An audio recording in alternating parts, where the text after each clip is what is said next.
In the Middle Ages, these products were total failures, mocked, abandoned, sometimes outlawed. They ruined lives, drained fortunes, and vanished into history. Tonight we're talking about medieval products, things that were invented with confidence, failed immediately, annoyed everyone involved, and somehow survived long enough for us to still be using them.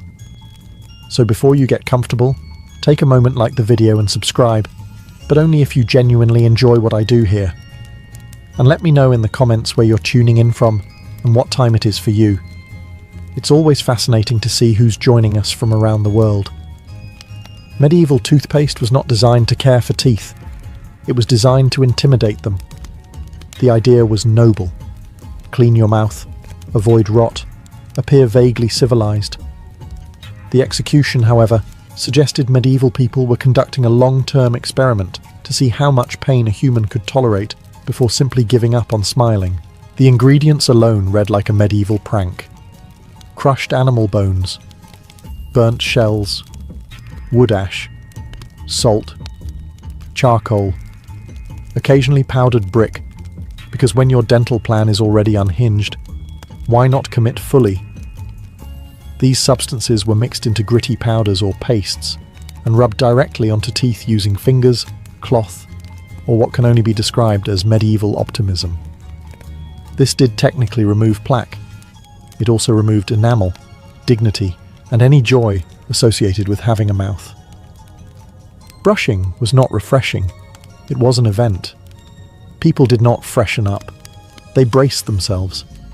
The sensation has been described by historians as unpleasant, abrasive, and deeply regrettable, like chewing sand while someone whispers encouragement. And medieval people noticed. They were not fools. They noticed their teeth becoming sensitive. They noticed bleeding. They noticed that drinking anything remotely warm or cold now felt like a personal attack. Many responded logically by stopping entirely. Others continued brushing out of fear that not brushing would somehow be worse, which is a very medieval approach to problem solving. Here is the real failure. Toothpaste did not significantly improve dental outcomes. Teeth still rotted. Gums still receded. Infections still happened. The product hurt, delivered minimal results, and inspired zero enthusiasm. In modern terms, it would have been discontinued after a week and recalled for emotional damage. And yet, humanity refused to let it die. Instead of abandoning toothpaste, we refined it. We softened the abrasives. We added mint so it felt like progress. We gave it reassuring names like gentle, advanced, and recommended by dentists, even though the basic principle remains unchanged. Scrape your teeth daily and hope science has improved things enough to make it survivable. Even today, toothpaste still works by abrasion. It just smiles politely while doing it. So when you brush your teeth and wince at that one sensitive spot, remember, this is not a flaw. This is tradition. You are participating in a medieval product that failed immediately, annoyed everyone involved, and somehow became mandatory. History did not fix toothpaste. It just made it taste like mint and lie about it. Medieval soap was not created to pamper the skin. It was created to win a fight against dirt.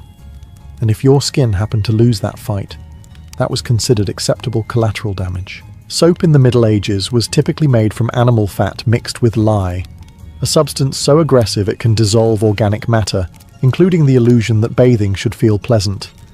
This mixture technically cleaned the body, in the same way that sanding a table technically cleans it. Yes, the surface becomes free of grime, but also free of its original texture, finish, and happiness. Using medieval soap was an experience. It burned. It dried the skin to the point where cracking was not a risk, but an expectation. Hair washed with it often became brittle, straw-like, or simply left the building altogether. Baldness was not uncommon, and no one was sure whether to blame age, stress, or the soap actively trying to erase them. And yet, people kept using it. Why? Because the alternative was smelling like medieval life, which included livestock, smoke, sweat, and existential dread. Soap may have hurt, but it hurt less than social exile. Cleanliness was not about comfort, it was about survival and reputation. If you smelled too bad, People assumed you were sick, cursed, or morally questionable. Here is where soap truly failed. It was inconsistent. Some batches cleaned reasonably well. Others caused rashes, chemical burns, or skin reactions that would have made modern dermatologists faint. There was no quality control, no testing, no warning labels. Just a merchant saying, "Trust me," which in medieval times meant absolutely nothing. And yet, once again, humanity refused to let the idea die. Instead of admitting that soap was unpleasant and poorly designed, people refined it. They adjusted the fat. They softened the lye. They added herbs. Eventually, centuries later, soap became something you might actually enjoy using. But the core idea remained untouched. Rub fat on your body, hope it removes dirt, and accept mild suffering as part of the process. Even today, soap still dries skin. It still irritates. It still requires moisturizing products to undo what it just did. We have simply normalized this cycle and added pleasant scents to distract ourselves.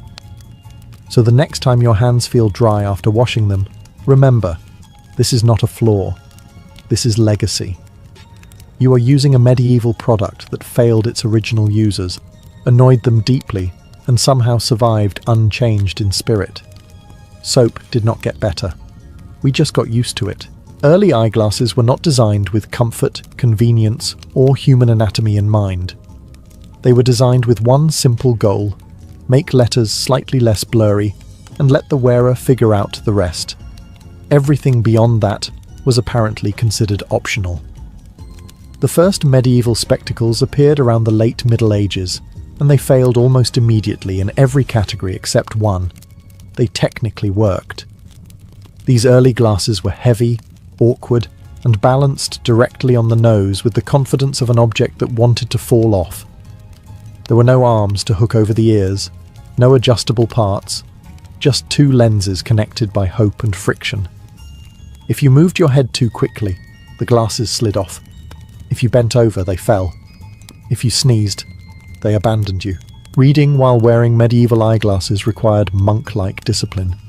You had to sit perfectly upright, hold your book at the correct angle, and resist the urge to exist too energetically. Any sudden movement could send your lenses tumbling into the dirt, where they would be immediately stepped on by someone who did not care about your vision journey. And let us be clear, people hated them. Eyeglasses were uncomfortable, socially awkward, and openly mocked. Some believed they were unnatural, others claimed they weakened the eyes. A few suspected they were borderline witchcraft. Nothing says cutting-edge technology like being accused of sorcery because you want to read without squinting. They also barely worked. Early lenses corrected only one specific problem, usually farsightedness, and did so imperfectly. If your vision issue was slightly different, congratulations. These glasses were decorative.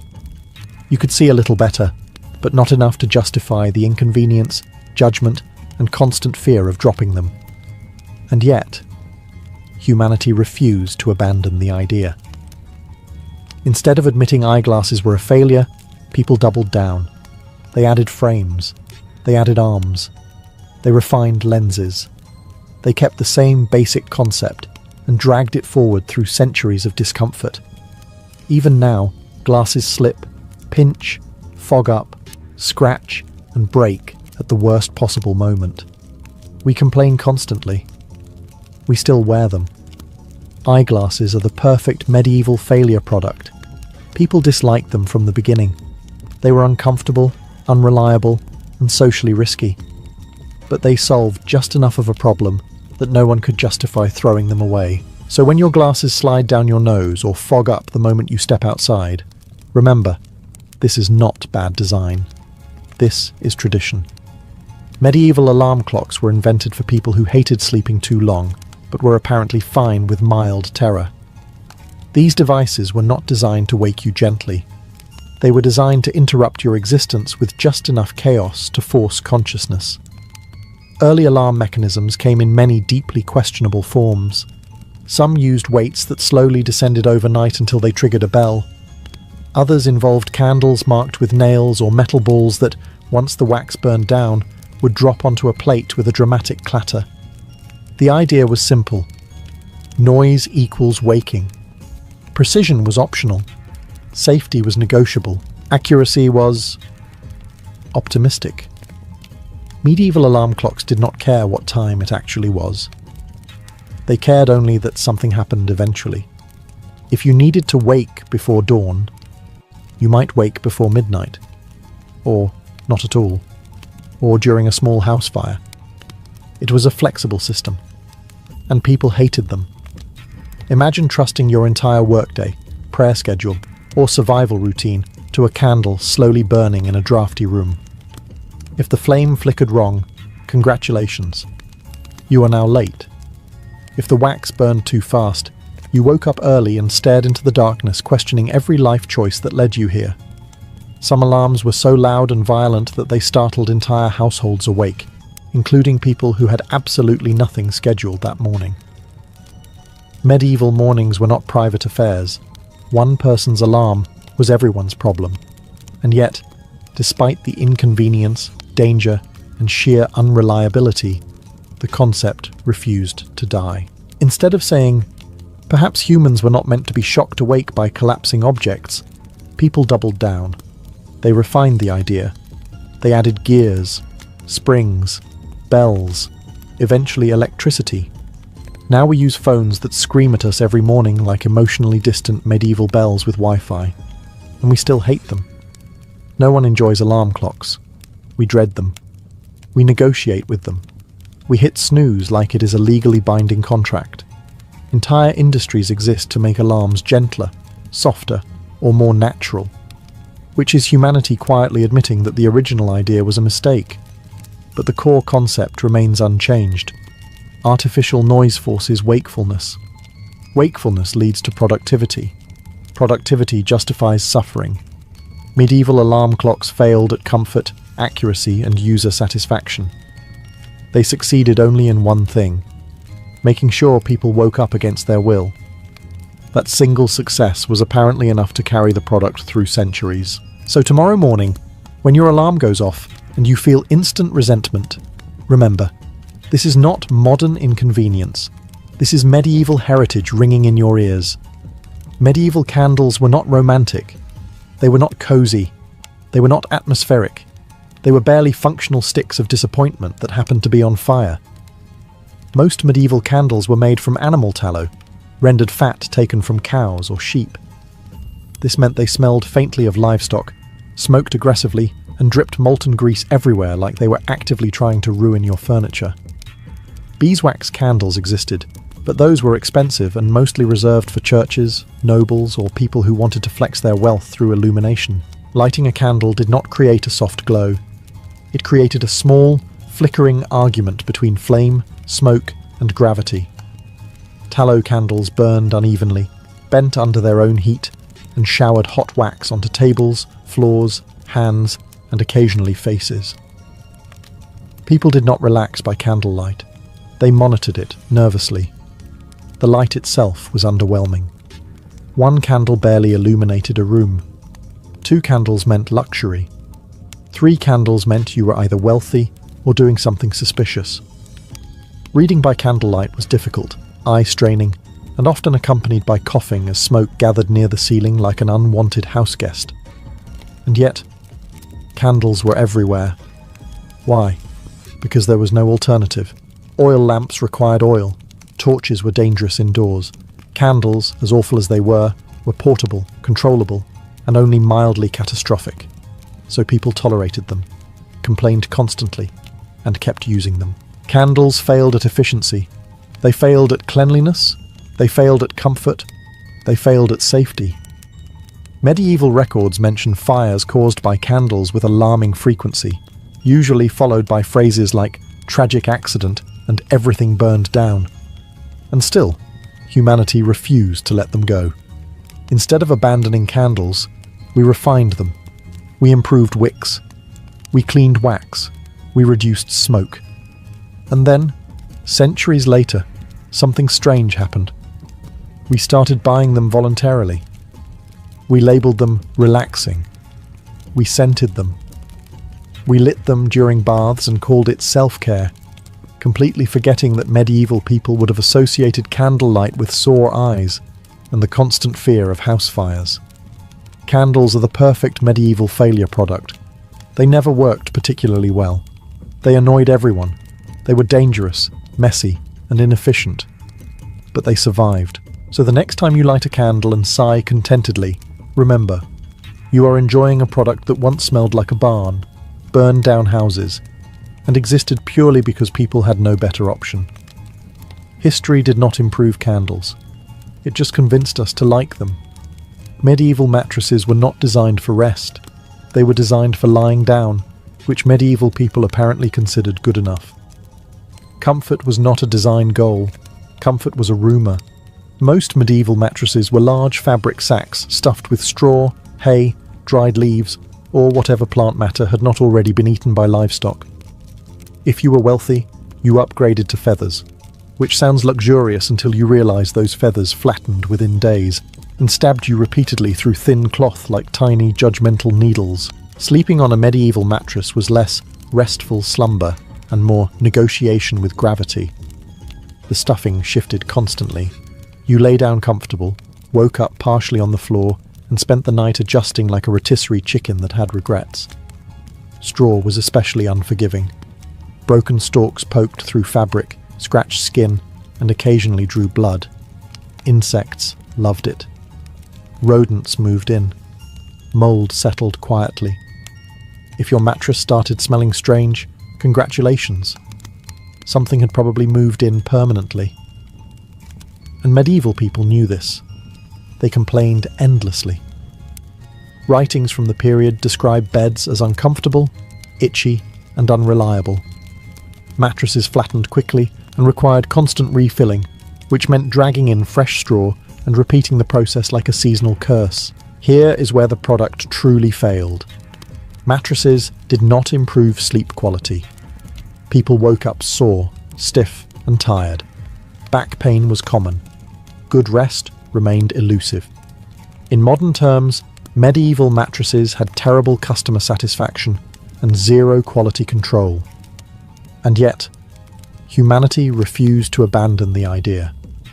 Instead of questioning whether sleeping on sacks of plant matter was wise, people doubled down. They improved the fabric. They experimented with stuffing. They layered mattresses.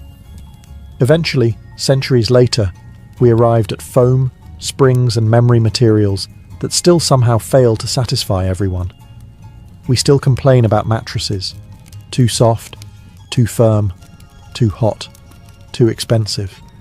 Somehow, after 800 years, we are still arguing about how to sleep comfortably. The medieval mattress failed immediately. It was uncomfortable, unhygienic, and exhausting. But the core idea, stuffing something soft into a sack and lying on it, was never questioned. So when you wake up sore and blame your mattress, remember, this is not modern inconvenience. This is medieval design philosophy, alive and well in your bedroom. Medieval pillows were not designed for comfort. They were designed to exist near your head and occasionally remind you that comfort was not a medieval priority. The idea of a soft, supportive cushion cradling your neck would have sounded suspiciously luxurious, possibly sinful, and almost certainly unnecessary. Early pillows were often stuffed with straw, rags, or rough feathers, and sewn into stiff fabric sacks that flattened almost immediately. Some were so firm they bordered on architectural features. Others were lumpy enough to qualify as terrain. Either way, waking up refreshed was not part of the experience. And if you were poor, you might not have had a pillow at all. You used folded clothing, a wooden block, or your arm. If you were wealthy, congratulations. You had a pillow that still hurt, just with better stitching. Comfort did not scale with income. It merely changed textures. In some regions, pillows were intentionally hard. The logic was that softness encouraged laziness, vanity, or spinal misalignment, depending on who you asked. There was also a belief that soft pillows caused moral weakness, which is a bold claim for an object that barely supported your head in the first place. Pillows also failed hygienically. They absorbed sweat, oils, drool, and whatever insects decided to move in. Washing them was rare. Drying them properly was even rarer. Over time, pillows developed personalities, none of them pleasant. If your pillow smelled odd, that was normal. Everything smelled odd. Despite all this, medieval people kept pillows, not because they worked well, but because the idea of something under the head was hard to abandon. The product failed at softness, failed at cleanliness, and failed at durability, but it survived as a concept. Fast forward to today, and we are still arguing about pillows. Memory foam versus down, firm versus soft, cooling versus supportive. Entire industries exist to fix a problem medieval people accepted without complaint, waking up uncomfortable and pretending it was fine. Even now, pillows flatten, overheat, trap moisture, and need constant replacement. We complain, but we do not stop using them. We simply buy more, hoping the next one will finally solve what the last 10 could not. Pillows are a medieval failure that became tradition. They never worked perfectly. They annoyed everyone, and somehow they are still essential. So when you flip your pillow to the cool side tonight and feel brief relief, remember, you are participating in centuries of disappointment, just better marketed. Buttons were not invented to make life easier. They were invented to make clothing more annoying while pretending to be sophisticated. Before buttons, medieval people used ties, pins, and laces. Simple systems that worked quickly and allowed you to escape your clothes without a prolonged struggle. Buttons changed all of that. Early buttons appeared in the Middle Ages as decorative status symbols, not functional fasteners. They were small, fiddly, and proudly inefficient. Instead of securing garments quickly, they demanded time, precision, and patience. 3 things medieval life was already running dangerously low on. Buttoning a tunic could take several minutes. Undoing it took even longer. Cold fingers made the process feel like a test of personal worth. Drop a button, and it vanished into the straw-covered floor forever, joining a lost civilization of other tiny objects sacrificed to inconvenience. And yet, buttons spread. Why? Because they looked refined. Buttons suggested wealth, tailoring, and leisure. The kind of leisure required to stand still while someone else fastened you into your outfit like a human parcel. The more buttons you had, the more it signaled that you were important enough to waste time. Functionally, buttons failed. They popped off. They broke. They loosened. They offered no flexibility if your weight changed, which medieval diets were famously unpredictable about. Laces adjusted, pins adapted, buttons judged silently. Buttons also made laundry worse. Washing garments with buttons risked damage, tangling, or breakage. Repairing them required skill, thread, and eyesight. All things medieval peasants did not have in abundance. Despite this, humanity doubled down. Instead of admitting that buttons were inferior to faster systems, we embraced them.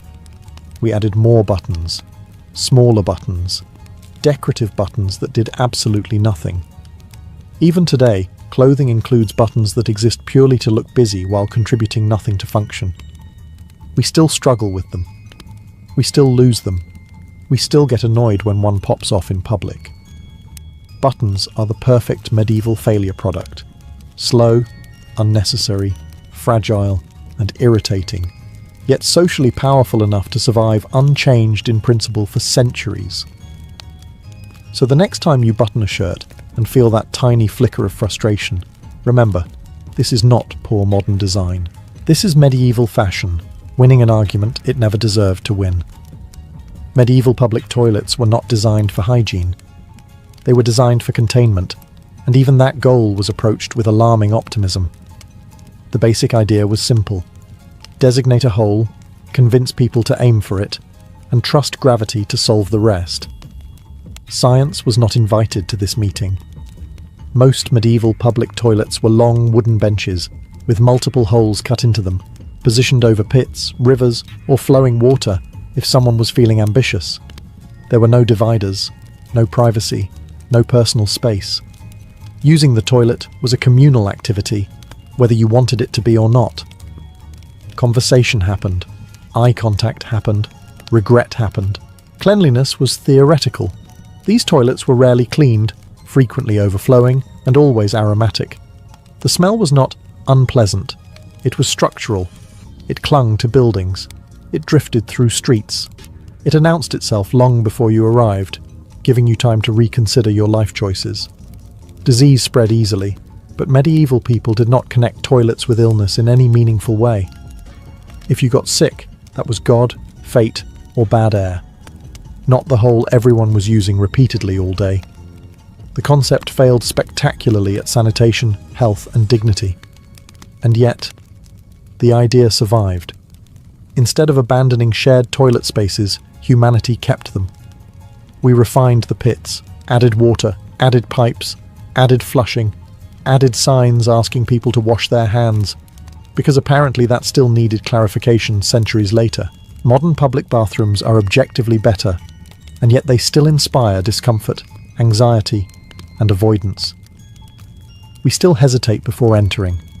We still judge cleanliness instantly. We still avoid touching surfaces whenever possible.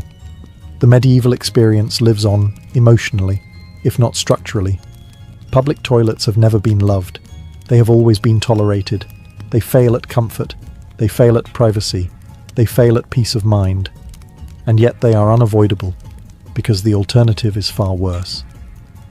Medieval public toilets were a failure because they solved one problem while creating several new ones. They removed waste from sight, but not from life. They gathered people together at their most vulnerable moment and called it infrastructure. So the next time you enter a public restroom and feel a wave of hesitation, remember, this discomfort is not modern, it is inherited. You are participating in a medieval solution that barely worked then and only slightly works now. History did not fix public toilets. It just added doors and hoped you would not think too hard about it. Medieval umbrellas were not designed to protect you from the weather. They were designed to make a philosophical statement. Specifically, I am trying something and I regret it already.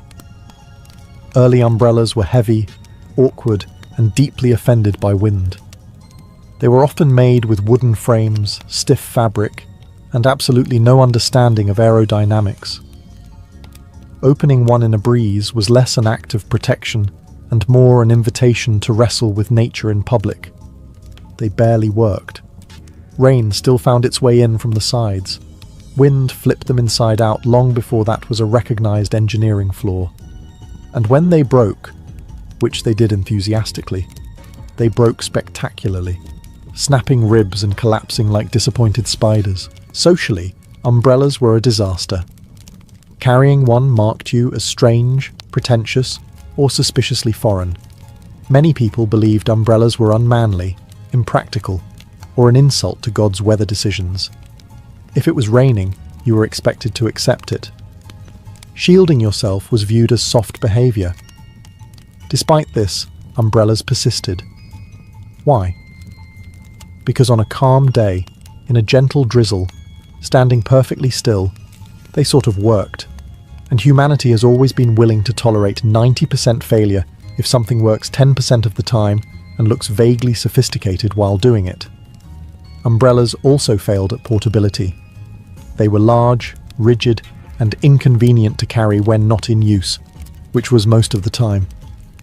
People dragged them around like uncomfortable walking sticks, bumping into others and apologizing constantly. And yet, instead of abandoning the idea, we refined it. We added collapsible frames. We lightened materials. We improved fabric. We pretended this solved the core issue, even though modern umbrellas still invert, break, and abandon you the moment weather becomes emotionally intense. We still lose them. We still forget them. We still buy cheap ones knowing they will die within weeks. Umbrellas are a medieval failure product that survived on pure optimism. They never fully solved the problem they were designed for. They simply offered the illusion of control over rain, an illusion humans find deeply comforting. So the next time your umbrella turns inside out in public while you quietly fight it back into shape, remember, this is not poor modern engineering. This is medieval stubbornness unfolding above your head. Medieval locks were not designed to stop criminals. They were designed to make honest people feel optimistic. The basic idea was comforting. Place a piece of metal between your belongings and the rest of the world, and sleep better at night. The reality, unfortunately, was far less reassuring. Early medieval locks were bulky, inconsistent, and surprisingly easy to defeat if you had time, patience, or a vaguely shaped piece of metal. Keys were large, awkward, and looked like something you would use to summon a ghost. Losing one was a disaster, replacing one was worse, and trusting one required faith bordering on delusion. Locks failed constantly. They jammed. They rusted. They broke in cold weather. Some opened if you shook them aggressively, which meant even thieves with no skill could succeed through enthusiasm alone. Others worked only if you held the key at exactly the right angle while whispering encouragement. Security was mostly symbolic. A locked chest did not say, "This is impossible to steal." It said, "Please steal something else first." And medieval thieves understood this perfectly. Many did not bother picking locks. They simply broke the container, because the lock itself was often stronger in concept than in construction. And yet, people loved locks. Why? Because they offered psychological comfort. Even a bad lock feels better than no lock. It tells you that you tried, that you cared, that you participated in the illusion of control over your possessions. Instead of abandoning locks when they clearly failed, medieval people kept improving them. They added complexity, wards, tumblers, traps. Each new version promised security and delivered mild inconvenience, and we kept the idea alive. Even today, locks fail. Keys snap, doors jam, passwords get forgotten, security systems get bypassed. We still rely on tiny mechanisms to protect everything we own, and we still feel betrayed when they fail us. Locks are a perfect medieval failure product. They never fully stopped theft. They complicated access. They required constant maintenance. And they survived because humans crave the comfort of believing their stuff is safe. So the next time you lock a door and still feel the urge to double-check it, remember, this anxiety is not modern. It is medieval reassurance doing its very best. Medieval makeup was not designed to enhance beauty. It was designed to win a staring contest with death and convince society you were healthy enough to survive the week. Pale skin was fashionable because it suggested you did not work outside, did not sweat, and were not currently being crushed by peasant labour. The solution was simple. Paint your face white and hope no one asked too many questions. The most popular ingredient was lead. Yes, actual lead. Ground into powders and applied generously to the face, it created the desired ghostly pallor while slowly poisoning the wearer. Skin damage, hair loss, tooth decay, and neurological problems followed. Medieval people noticed the side effects. They just decided beauty was worth it. Rouge was no better. Made from crushed insects, toxic minerals, or plants that absolutely should not have been rubbed on skin, it irritated faces and caused rashes. Lips cracked, cheeks burned. But the colour looked fashionable for a few hours, and that was apparently enough. Makeup failed completely at safety. It failed at skincare. It failed at long-term health. In modern terms, this product would have been recalled immediately and banned by every regulatory body on Earth. And yet, humanity refused to stop. Instead of abandoning makeup when it actively harmed users, people refined it. They removed the worst poisons. They replaced them with slightly less poisonous substances. Eventually, we reached a point where makeup mostly does not kill you, which is a low but impressive bar. Even now, makeup still irritates skin. It clogs pores, it causes breakouts, it requires entire removal routines to undo the damage it just did. We apply products in the morning and spend the evening repairing the consequences, just like medieval users did, only now with better lighting and more mirrors. Makeup is a medieval failure product because everyone knew it was bad. They saw the damage, they experienced the pain, they complained, and they kept using it anyway because social pressure mattered more than comfort or health. So the next time your skin reacts badly to a cosmetic product and you sigh in resignation, remember, this is not modern inconvenience. This is medieval beauty standards refusing to die. Medieval medical bandages were not designed to heal wounds. They were designed to make everyone feel like something was being done, which in medieval medicine counted as success. The basic idea was simple. If something is bleeding, wrap it. With what? Whatever cloth was nearby, old linen, rags, torn clothing. Sometimes bandages were reused because laundry was difficult and optimism was strong. Cleanliness was not a requirement. Faith was. These bandages trapped dirt, moisture and bacteria with impressive efficiency. Instead of protecting wounds, they created warm, enclosed environments where infections could thrive happily. If a wound became red, swollen, or started smelling strange, that was considered a normal stage of healing, or a sign that God was deeply involved. Medieval people noticed that wounds often worsened after being bandaged. They noticed fever, pain, and spreading infection. They noticed limbs turning colours that limbs should not turn. And yet, the practice continued. Why? Because doing nothing felt worse. Bandaging gave structure to care. It gave patients hope. It gave healers the appearance of competence. Removing a bandage felt irresponsible, even if keeping it on was slowly destroying the patient. And here is where the product truly failed. Bandages were often paired with substances that made things worse. Honey, herbs, wine, animal fat, sometimes helpful, sometimes disastrous. There was no way to tell. Medical outcomes were treated like surprise endings. In modern terms, medieval bandages had catastrophic side effects and wildly inconsistent results. They failed at sanitation. They failed at healing. They failed at preventing infection. But they succeeded at one crucial thing: ritual. Instead of abandoning bandages, humanity refined them. We cleaned the cloth, sterilized it, improved materials. But the core medieval idea remains untouched. Wrap the wound and trust the process. Even now, bandages trap moisture. They irritate skin.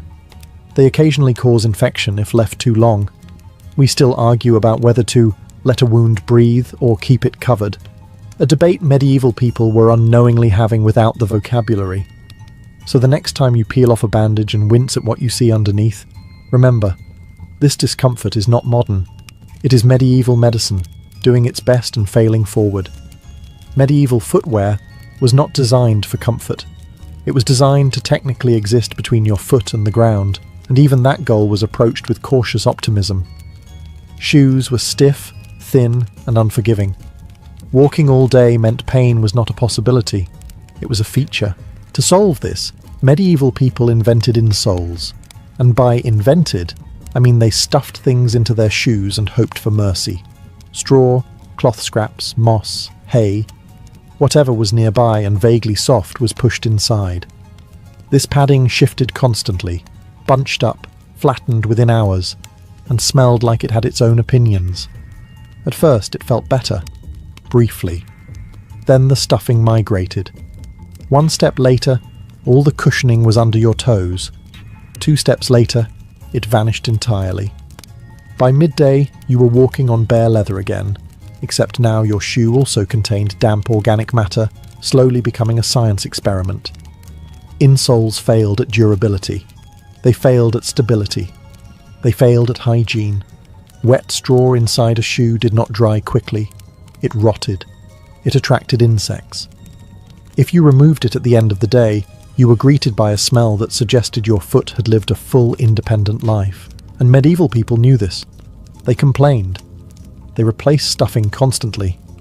They accepted that walking hurt and that foot comfort was a modern fantasy. Yet instead of abandoning insoles, they kept them, because even temporary relief was better than none. This is where the failure becomes impressive. Instead of questioning whether stuffing plants into shoes was a flawed concept, humanity refined it.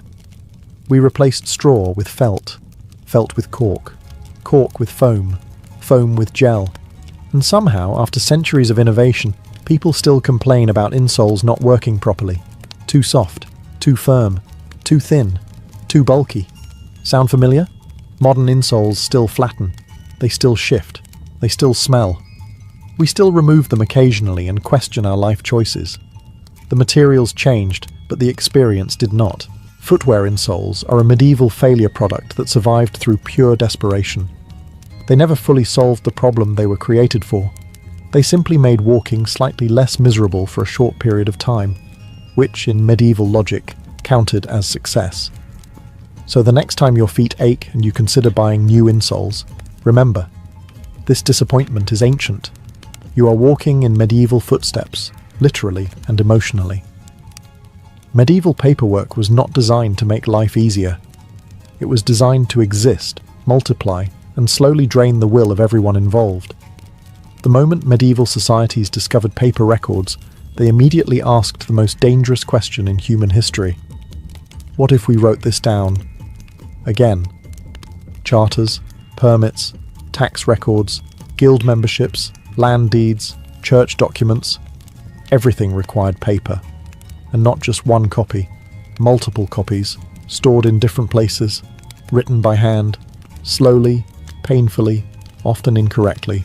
The process failed at efficiency immediately. Copying documents took hours, days, sometimes weeks. Mistakes were common, corrections were messy.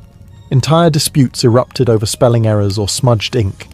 If a document was lost, burned, stolen, or eaten by rodents, congratulations. History had just reset your legal existence. And medieval people hated it. Records from the period are filled with complaints about clerks, delays, confusing language, and endless repetition. People travelled long distances only to be told they were missing a document they had never been informed existed. Sound familiar? Good. That means the system is working exactly as intended. Paper bureaucracy failed because it created more problems than it solved. It slowed decisions. It centralized power. It favored those who could read, write, and afford scribes. For everyone else, paperwork was a maze designed to exhaust you into compliance. And yet, humanity clung to it like a bad habit. Instead of simplifying systems, medieval societies expanded them. More forms, more seals, more signatures, more layers of approval. Every problem became a paperwork problem, and paperwork became the problem itself. Fast forward to today, and nothing has changed except the medium. We still fill out forms. We still repeat information. We still submit documents only to be told they are missing one tiny detail. Paper became digital, but the frustration stayed beautifully intact. We still joke about bureaucracy. We still suffer through it. We still accept it as unavoidable. Paper bureaucracy is the ultimate medieval failure product because it never worked smoothly, never pleased users, and never delivered clarity. Yet it survived because institutions loved it. It created order for those in charge and confusion for everyone else. So the next time you fill out a form that asks for the same information 3 times and then rejects it anyway, remember, this is not modern inefficiency. This is medieval administration, alive, well, and still wasting your time. Mary Shelley was born into a household where ideas mattered more than comfort, reputation, or safety. From the moment she entered the world in 1797, her life was shaped by intellect, controversy, and loss. She was the daughter of 2 of the most radical thinkers in Britain, people whose names were spoken with admiration in some circles and suspicion in others. Her father, William Godwin, believed society could be rebuilt through reason, education, and moral improvement. Her mother, Mary Wollstonecraft, had written one of the most daring books of the age, arguing that women were not naturally inferior, merely denied education and independence. Mary never knew her mother. Wollstonecraft died just 10 days after giving birth, leaving behind a newborn daughter and a legacy that would loom over Mary's entire life. From childhood onward, Mary grew up haunted by an absence she could never fill.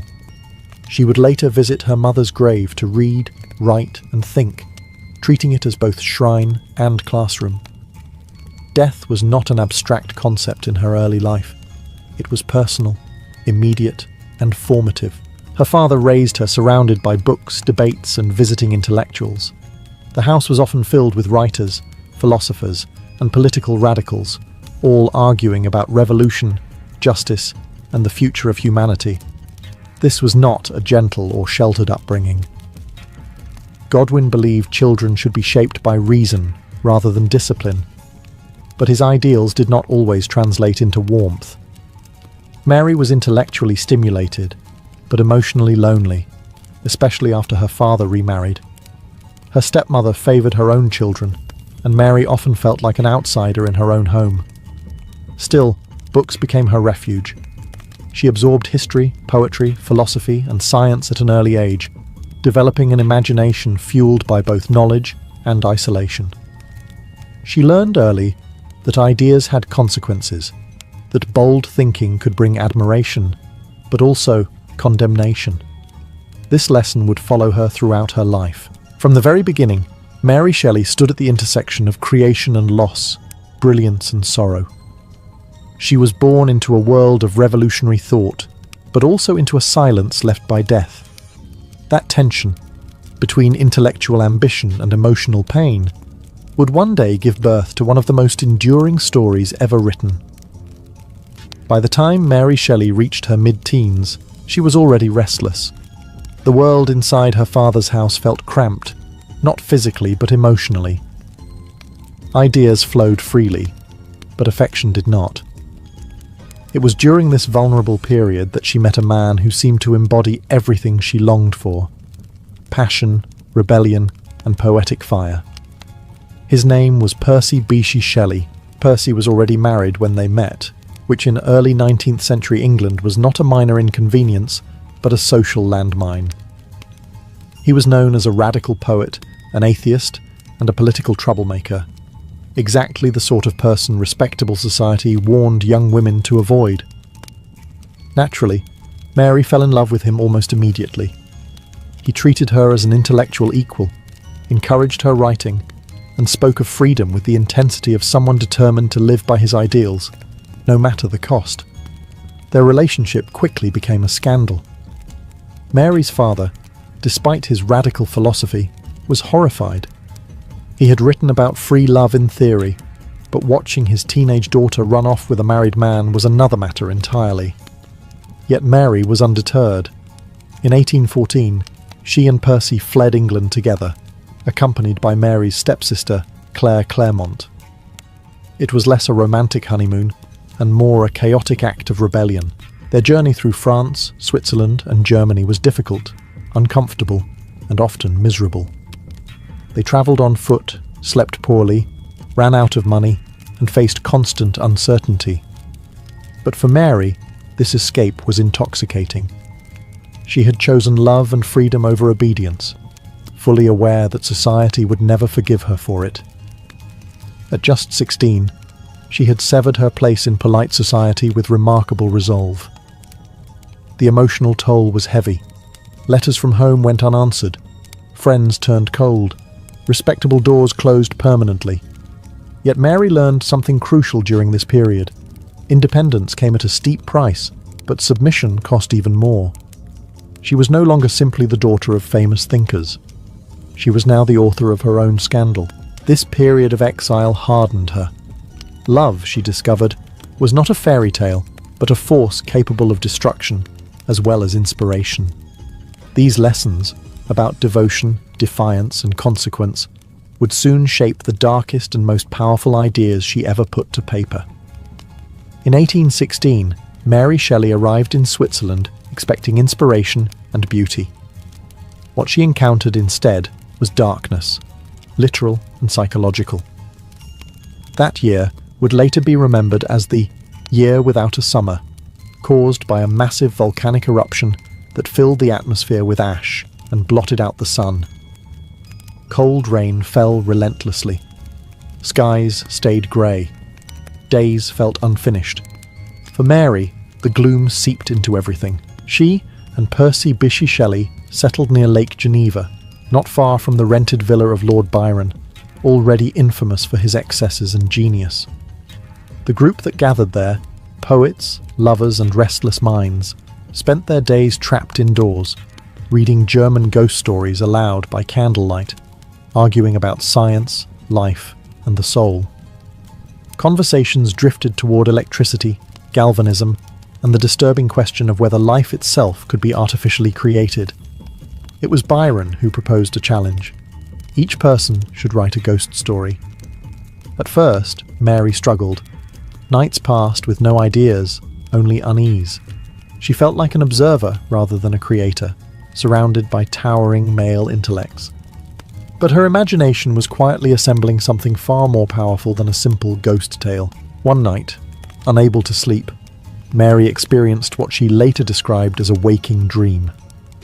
She saw a pale student kneeling beside a thing he had assembled, watching it stir to life. The horror was not just in the creature, but in its maker, terrified by his own success.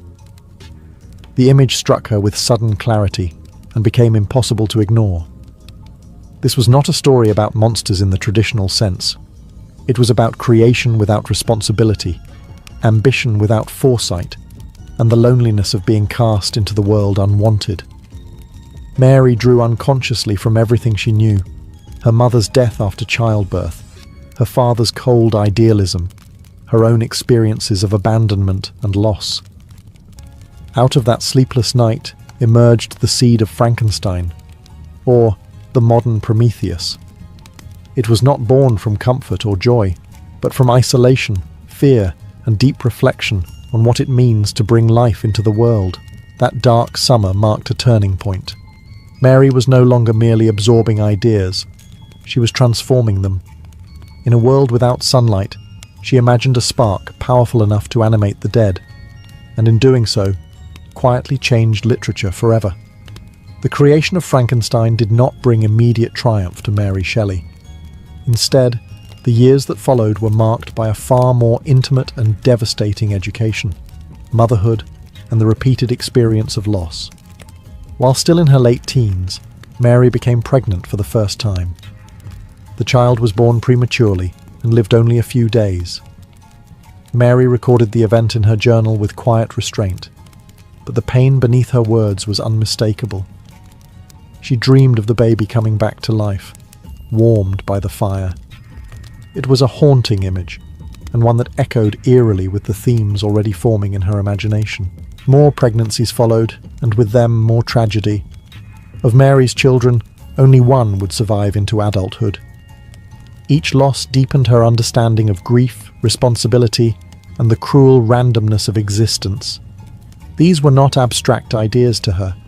They were lived realities. While Percy Shelley pursued poetry and ideals with relentless energy, Mary was often left to bear the physical and emotional consequences of their shared life. The contrast between creation and destruction became inescapable. To give life was to risk unbearable pain. To love deeply was to invite devastation. These experiences sharpened the emotional core of Frankenstein, transforming it from a clever philosophical experiment into something far more human. The creature's abandonment, its longing for connection, and its rage at being rejected all carried the weight of Mary's personal losses. During this period, Mary also faced social isolation. She was judged harshly for her unconventional life, blamed for moral transgressions others freely committed. Respectable society saw her as reckless, improper, even dangerous. Yet she continued to write, revise, and think, often doing so while exhausted, grieving, and financially uncertain. In 1818, Frankenstein was finally published, anonymously. Many readers assumed the author was a man. Some critics praised the novel's originality while condemning its disturbing ideas. Others were unsettled by the fact that such a dark and philosophical work could have come from someone so young. Mary watched quietly as her creation entered the world, much like the creature in her novel, misunderstood, debated, and judged without mercy. Motherhood and grief had carved something permanent into Mary Shelley. They stripped away youthful illusions and replaced them with a deeper, darker clarity. Life, she learned, was fragile, creation was dangerous, and love carried consequences no one could fully control. As Frankenstein began to circulate and stir conversation, Mary Shelley found that recognition did not translate into security. The novel attracted attention, controversy, and curiosity, but very little money. Most of the profits went to publishers, while Mary and her husband continued to live under constant financial strain. Fame, it turned out, was not a reliable source of food, warmth, or stability. In 1816, after years of scandal and uncertainty, Mary finally married Percy Bysshe Shelley. The marriage was made possible by tragedy. Percy's first wife had drowned herself, a death that cast a long shadow over their union. Though the marriage brought a degree of social legitimacy, it did little to ease their deeper problems. Percy remained brilliant, idealistic, and increasingly impractical. Money slipped through his hands almost as quickly as it arrived. He gave generously to friends, causes, and strangers, while Mary worried quietly about debts, children, and survival. Their relationship grew strained. Percy's emotional intensity could be exhausting, and his belief in free love often left Mary feeling insecure and sidelined. She admired his genius, but she also carried the burden of reality, arranging moves, managing finances, and enduring the consequences of his recklessness. While he wrote poetry aimed at eternity, Mary was forced to think about tomorrow. Despite this, she did not stop writing. She revised Frankenstein, contributed essays and reviews, and began work on new fiction. Yet her literary identity remained overshadowed by her husband's reputation. She was often introduced not as an author in her own right, but as Percy Shelley's wife, a label that quietly minimized her achievements. Poverty followed them wherever they went. They moved frequently, fleeing creditors and searching for cheaper living conditions. This instability deepened Mary's sense of displacement. Home was never permanent, and safety always felt provisional. Still, these years refined her voice. She became sharper, more disciplined, and more aware of the cost of idealism when divorced from responsibility. This period forced Mary Shelley to confront a harsh truth. Imagination alone could not sustain a life. Creation required endurance. Genius demanded sacrifice. And love, no matter how passionate, could erode under the weight of hunger, grief, and unmet expectations. The tension between vision and survival would remain a central theme in both her life and her work. By the early 1820s, Mary Shelley and Percy Bysshe Shelley left England for Italy, hoping distance might solve what proximity had failed to fix. Italy promised beauty, warmth, and a lower cost of living. It also offered escape from creditors, judgment, and the ghosts of their earlier choices. For a time, the move felt almost successful. The landscapes were luminous, the cities ancient and alive, and the intellectual circles stimulating. Yet beneath the surface, the same fractures remained. Italy became a place of contrasts. There were moments of genuine happiness, long walks, shared reading, conversations about art and history. But these were punctured repeatedly by tragedy. 2 of Mary's children died there, taken by illness in quick succession. The losses hollowed her. Grief became routine, something endured rather than processed. Percy, overwhelmed and guilt-ridden, retreated further into idealism, poetry, and emotional distance. Their marriage began to feel less like a partnership and more like coexistence. Percy's belief in emotional freedom led him into intense attachments with other women, arrangements he justified philosophically, but which wounded Mary deeply. She was expected to be understanding, enlightened, modern, yet she remained human. Love, she learned again, could be rationalized into cruelty. Mary continued writing, though often in emotional isolation. She worked on novels such as Valperga, drawing on Italian history and political struggle, but the public reception was lukewarm.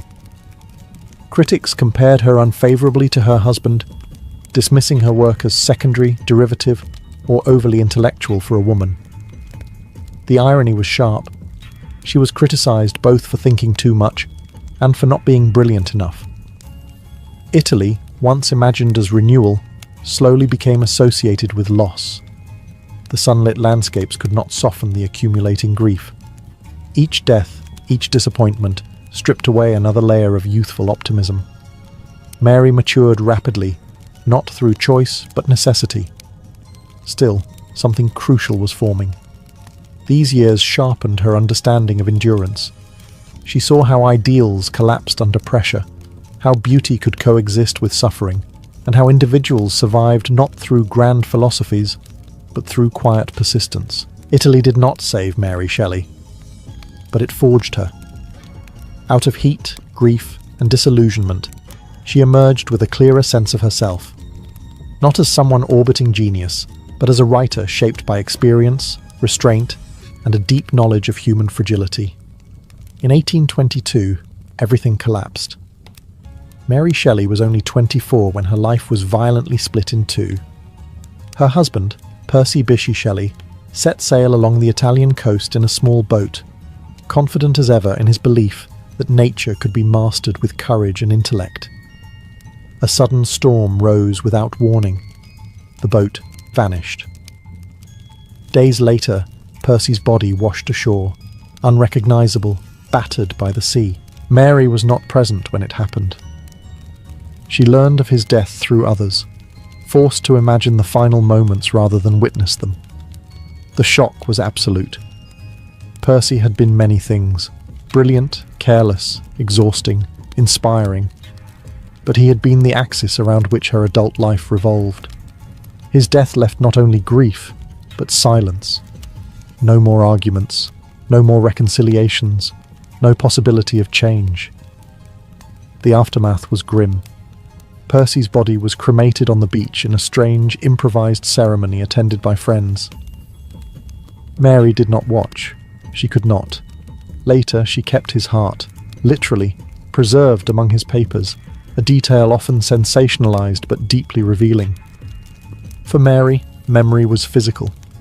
Loss was something you carried, not something you moved past. Now, a widow with a surviving son, she faced an unforgiving reality. There was no romantic tragedy here, only responsibility. She returned to England poorer, more isolated, and socially vulnerable. As Percy's widow, she was both pitied and judged. His family controlled his estate and limited her financial support, forcing her into careful negotiation simply to survive. Yet something shifted. For the first time, Mary was no longer living inside someone else's orbit. The chaos that had defined her youth, scandal, flight, emotional turbulence, was over. What remained was grief, but also clarity. She had endured what few could survive without breaking. Writing became not just expression, but necessity. She edited and published Percy's poems, determined to secure his legacy, even as she quietly constructed her own. She began to understand survival as an act of strength rather than compromise. Percy Shelley's death ended one chapter of Mary's life with brutal finality. But it also forced her into independence. She had outlived her genius husband, outlived her illusions, and outlived the reckless freedom of youth. What came next would be quieter, but no less remarkable. After returning to England, Mary Shelley entered the longest and least romantic phase of her life. There were no dramatic escapes now, no thunderstorm revelations, no reckless geniuses to orbit. Instead, there was work. She was a single mother, a professional writer, and the guardian of a powerful literary legacy, roles that demanded discipline rather than inspiration. Mary supported herself largely through writing, something still rare and precarious for a woman in the early 19th century. She produced novels, biographies, essays, travel writing, and short stories, contributing regularly to magazines and annuals. Works such as The Last Man explored themes of isolation, plague, and the collapse of civilization. Subjects critics found unsettling and oddly unmarketable. Many failed to recognize how deeply personal these stories were. Mary was writing about survival in a world emptied of familiar faces. At the same time, she became the primary editor of Percy Bysshe Shelley's work. She organized his manuscripts, corrected errors, and fought quietly against efforts to soften or censor his more radical ideas. Without her, much of Percy's poetry would likely have been lost or misrepresented. Yet this labor was often invisible. Praise went to the dead poet, not the living woman who preserved him. Mary also faced ongoing financial insecurity and chronic illness. Headaches, weakness, and periods of near paralysis plagued her later years. Still, she continued to write, driven less by ambition than by necessity. She was no longer chasing recognition. She was maintaining independence. What made this period remarkable was not its drama, but its resistance.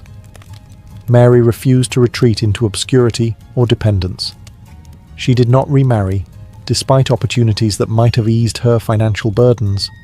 Instead, she chose autonomy in a society that discouraged it. Quietly, persistently, she lived the principles her parents had once written about. Though critics often dismissed her later work, Mary Shelley remained intellectually engaged and politically aware.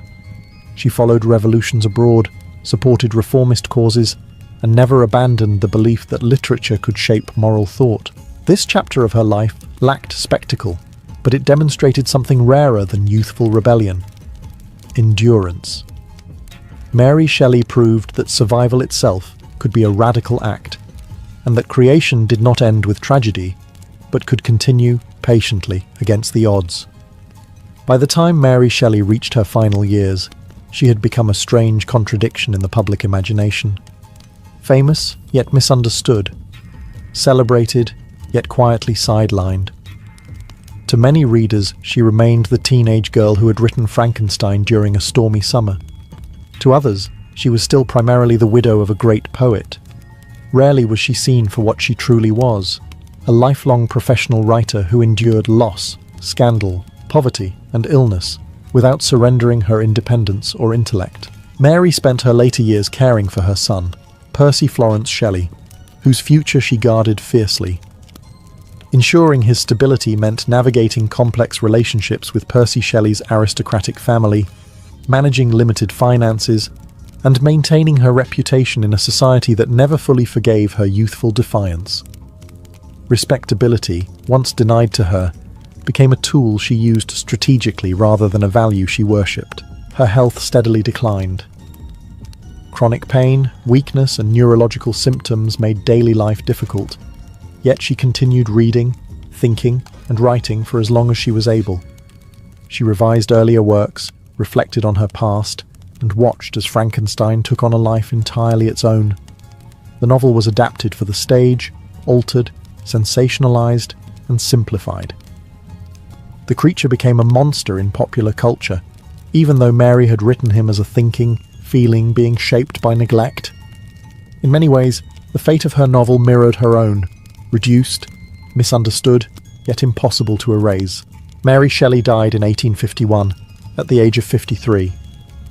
She left behind no dramatic final gesture, no manifesto, no grand farewell. What she left instead was something far more durable, a body of work that continued to ask uncomfortable questions. What do creators owe their creations? What happens when society abandons responsibility in the name of progress? How much loneliness can a human endure before turning bitter or cruel? Over time, her reputation shifted. Scholars began to recognize her philosophical depth, her political awareness, and her influence on science fiction, Gothic literature, and feminist thought. She was no longer just the woman behind Frankenstein. She was a thinker shaped by grief, survival, and relentless observation. Mary Shelley outlived nearly everyone who once defined her. In doing so, she claimed something rare for a woman of her era: authorship of her own life. And that, perhaps, was her greatest creation. Long before glass pyramids and hushed galleries, the Louvre began its life as something far more practical and far more brutal.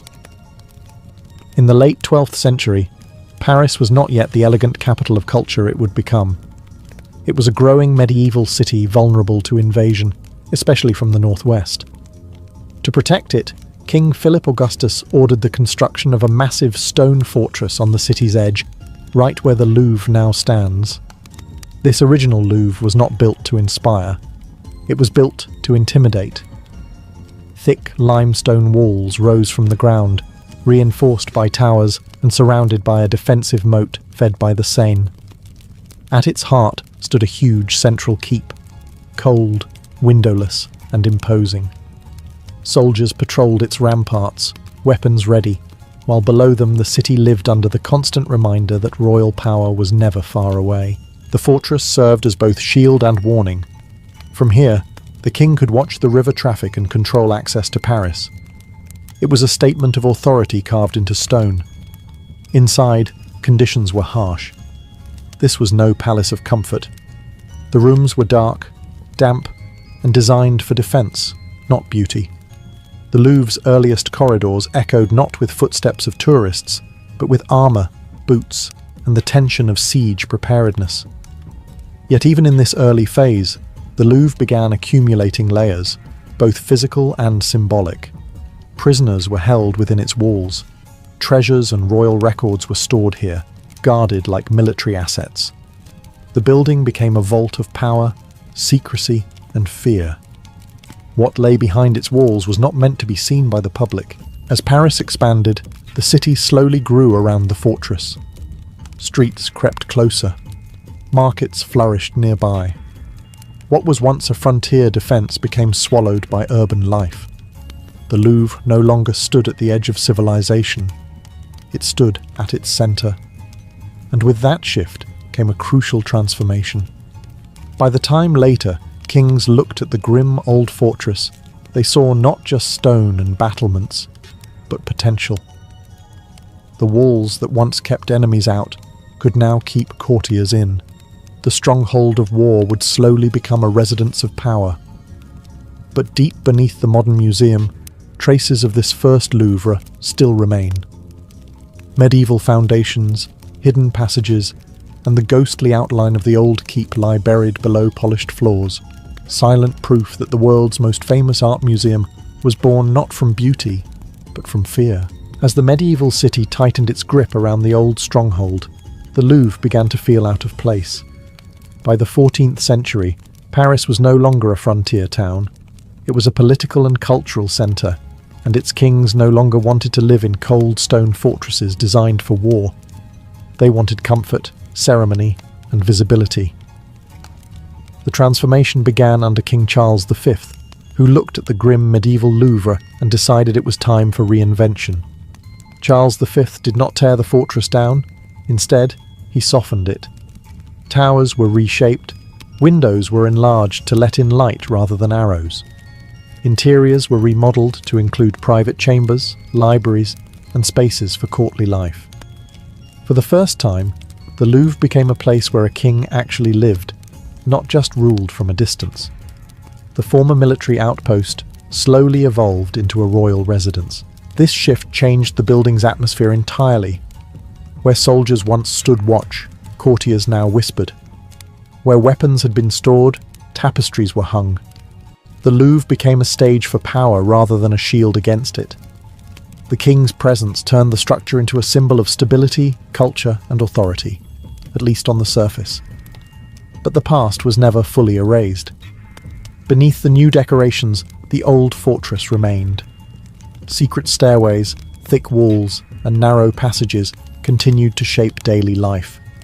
The palace was still a place of control. Access to the king was carefully regulated, and the architecture reinforced hierarchy. Who stood where, who entered which room, and who waited in the shadows, all of it mattered. The Louvre also became a repository of royal wealth. Manuscripts, jewels, ceremonial objects, and archives were stored within its walls. Power was no longer just military. It was cultural, symbolic, and bureaucratic. The building reflected that change perfectly. As generations passed, each ruler altered the Louvre to suit personal tastes and political needs. Some expanded it, others neglected it. But none could fully escape its layered history. The building had become a living archive of monarchy itself, part fortress, part palace, part labyrinth. By the end of the medieval period, the Louvre stood at a crossroads. It was no longer a place of war, but it was not yet a temple of art. It was something in between, a royal machine, humming quietly with intrigue, ambition, and the constant performance of power. The next great transformation of the Louvre came not from caution, but from ambition. When King Francis I returned from his Italian campaigns in the early 16th century, he came back changed. He had seen Renaissance courts filled with art, symmetry, and humanist ideals, and the medieval heaviness of the Louvre suddenly felt embarrassing. Stone walls and narrow towers belonged to an older world. Francis wanted splendour. Rather than patching the old palace, he began dismantling it. The great medieval keep, the very heart of the original fortress, was demolished. In its place rose elegant facades inspired by Italian Renaissance design. Columns replaced battlements. Proportion replaced brute strength. The message was clear. Royal power no longer needed to hide behind walls. It could announce itself through beauty. This was not merely an architectural update. It was a political statement. Francis I wanted France to rival Italy as the cultural leader of Europe, and the Louvre would be his proof. He invited artists, architects and thinkers to his court, including the aging Leonardo da Vinci, whose works would later form the core of the royal collection. Art became an extension of monarchy, a way to project intellect and legitimacy. Inside the palace, space was reorganized around ceremony. Grand staircases controlled movement. Long galleries allowed processions of courtiers to be seen and judged. Nothing was accidental. Architecture became choreography, guiding bodies and eyes toward the king. To be visible at the Louvre was to exist. To be excluded was political death. Yet even as the Renaissance palace rose, the building's old secrets remained buried below. Medieval foundations still supported the new elegance. Hidden rooms and forgotten passages lingered beneath marble and plaster, reminders that the past was never fully destroyed, only covered. The Louvre became a place of contradictions.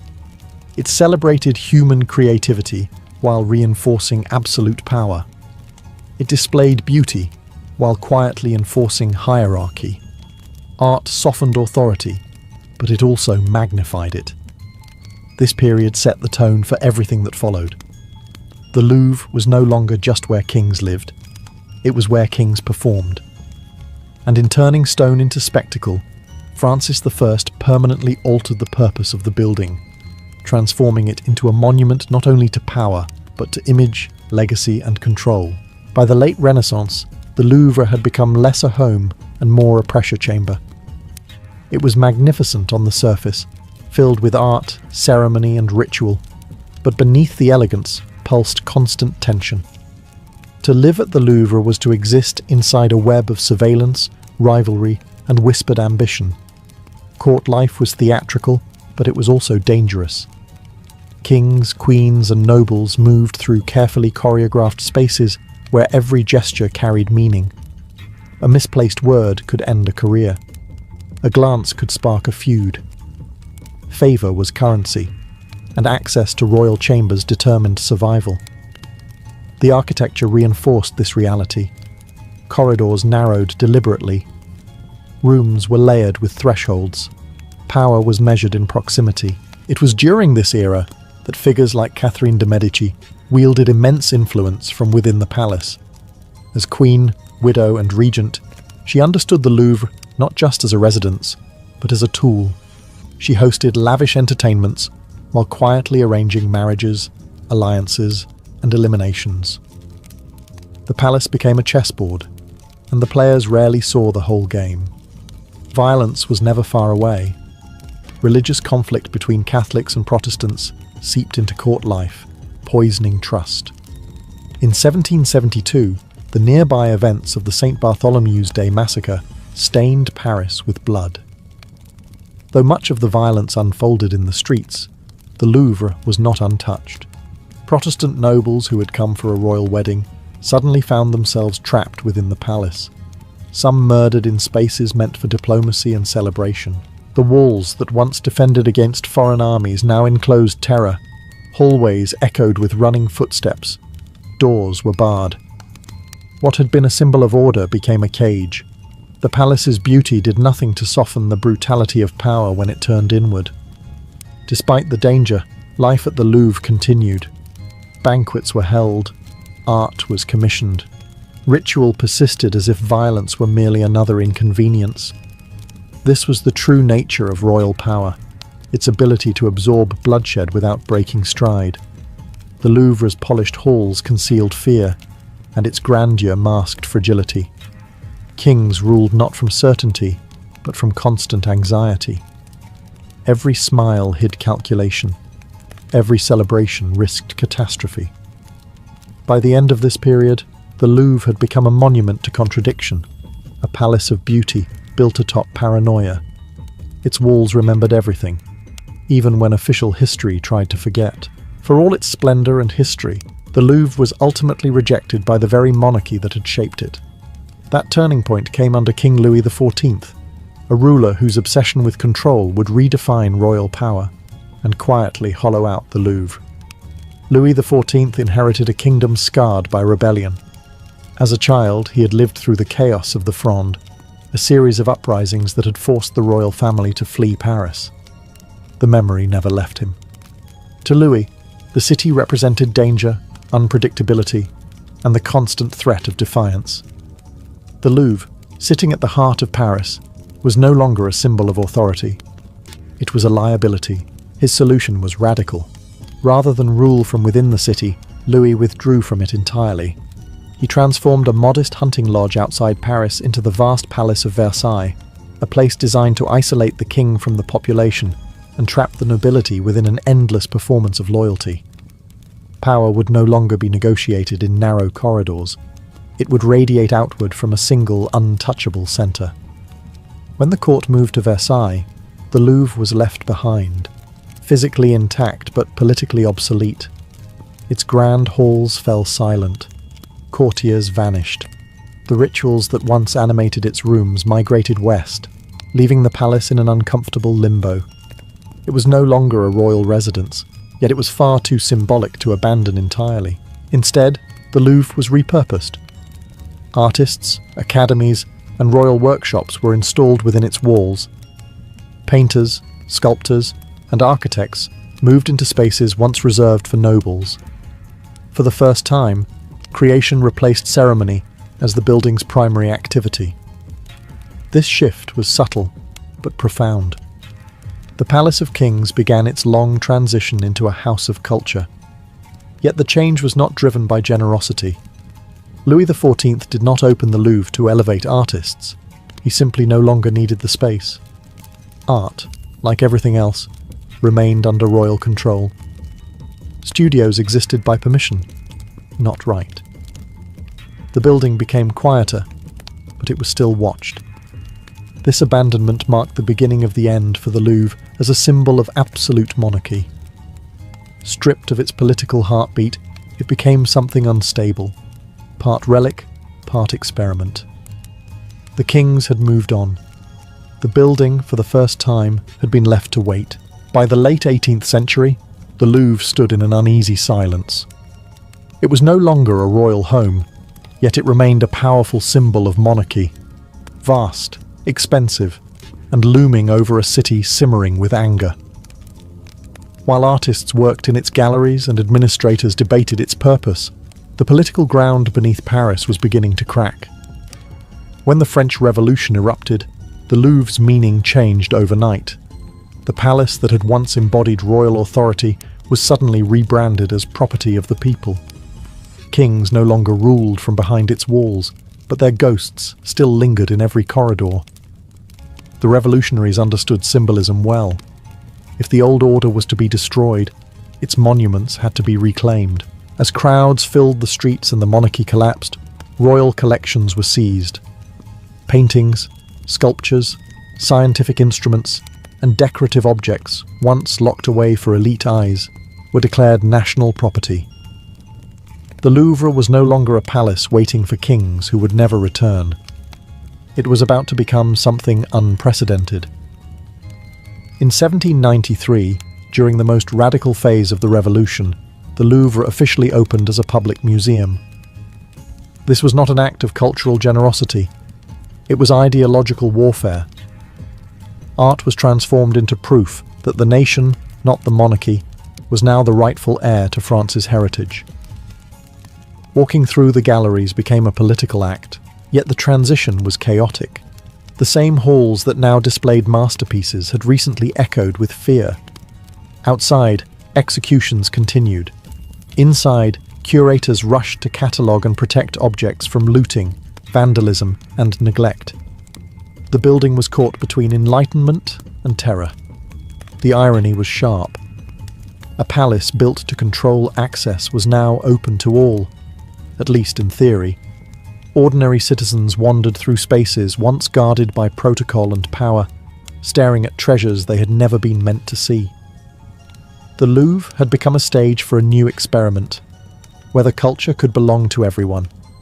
Not everything survived intact. Some artworks were destroyed, others sold, others stolen in the chaos. Revolutionary zeal did not always distinguish between oppression and history. Still, the idea endured. The Louvre was reborn not as a symbol of kings, but as a monument to the nation. This chapter marked the most radical transformation in the building's long life. The fortress had become a palace. The palace had become a museum. And beneath the marble floors, centuries of power quietly shifted hands, this time without asking permission. The revolution had turned the Louvre into a museum of the people, but it was empire that turned it into a museum of power. When Napoleon Bonaparte rose from general to ruler, he understood immediately what the Louvre could become. Art was no longer just heritage, it was propaganda. Napoleon renamed the Louvre the Musée Napoléon, a symbolic gesture that made his ambitions unmistakable. As his armies marched across Europe, they did not return empty-handed. Masterpieces were seized from Italy, the Low Countries, Germany and beyond. Paintings, statues, manuscripts and relics were stripped from churches and palaces, packed into crates and shipped to Paris. Victory was measured not only in territory, but in treasures. Inside the Louvre, galleries were rearranged to tell a very specific story. Art was displayed as proof of French superiority, ordered to suggest that history itself had culminated in Napoleon's reign. Ancient Rome, Renaissance Italy, and classical Greece were reframed as stepping stones, leading inevitably to imperial France.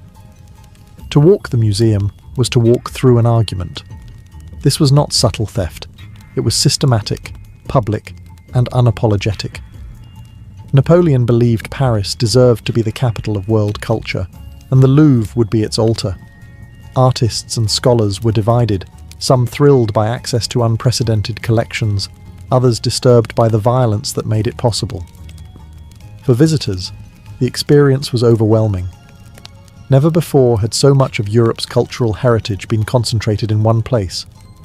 The Louvre became a destination not just for citizens, but for foreign dignitaries forced to admire what had been taken from them. But empires rarely last. When Napoleon fell, the question of ownership returned with force. Defeated nations demanded their art back. Crates were reopened. Catalogues were scrutinized. Many works were repatriated, though not all. Some objects quietly remained, absorbed into the permanent collection. This period left a permanent scar on the Louvre's identity. It exposed the uncomfortable truth that museums are not neutral spaces. They reflect power, conquest, and choice. What is displayed is often what survived domination. The Musée Napoléon vanished with the empire, but its legacy endured. The Louvre emerged larger, richer, and more controversial than ever. A palace of art built partly on plunder, its grandeur inseparable from the violence that helped create it. By the 19th century, the Louvre had settled into its new identity as a museum, but its past was far from buried. Beneath the polished floors and carefully lit galleries lay a hidden world most visitors would never see. The Louvre was not just layered in history metaphorically, it was layered physically, stacked century upon century, with forgotten spaces sealed off below. As renovations expanded the museum, workers repeatedly stumbled upon remnants of earlier lives. Medieval walls emerged from beneath marble. Old moats were uncovered, still damp centuries after they were filled in.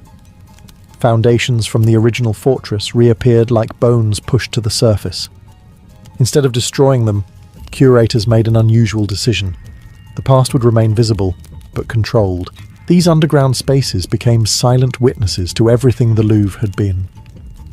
Visitors today can walk through sections of the medieval fortress beneath the museum, tracing the outlines of towers built for war, not art. The contrast is unsettling. Above, the world's most famous paintings hang in climate-controlled calm. Below, rough stone walls whisper of fear, defense, and confinement. But not all secrets were architectural. The Louvre developed its own hidden infrastructure, tunnels, service corridors, and restricted passages designed to move art unseen. Masterpieces are rarely transported through public halls. Instead, they travel through underground routes known only to staff, shielded from crowds and cameras. The museum has its own shadow circulation system, invisible but essential. During times of crisis, these hidden spaces became lifelines. In wartime, artworks were quietly evacuated through back corridors and tunnels, packed and sent away under secrecy. During occupations and unrest, the Louvre learned how to disappear its treasures without appearing empty. What visitors see has always been carefully curated, not just aesthetically, but strategically. There are also stories that never made it into official records, objects mislabeled, works quietly removed, discoveries left unpublished because they complicated neat narratives. Museums present order, but they are built on decisions: what to show, what to hide, and what to forget. The Louvre's hidden past is not just about secret rooms. It is about control of memory. Every museum is an argument about history, and the Louvre's argument is reinforced by what lies beneath it. Above ground, the building celebrates civilization. Below, it preserves its anxieties. Fortress, palace, museum, none fully replaced the others. They coexist, stacked one on top of the next, reminding anyone who looks closely that the Louvre is not just a container of history, it is history itself, still holding its breath underground.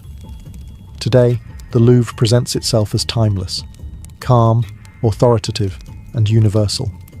Millions pass through its doors each year, guided by maps and audio tours that promise clarity and order. Yet this sense of permanence is carefully constructed. The modern Louvre is the result of constant reinvention, each era reshaping the building to suit its own idea of power, culture, and legitimacy. The most visible symbol of this reinvention arrived in the late 20th century with the glass pyramid. Designed to modernize access and circulation, it was controversial from the moment it appeared. Critics saw it as an intrusion. Supporters praised its symbolism. But beneath the debate was a familiar pattern: the Louvre once again adapting to remain central, relevant, and controlled. The pyramid did not replace the past. It reorganized how the public encounters it.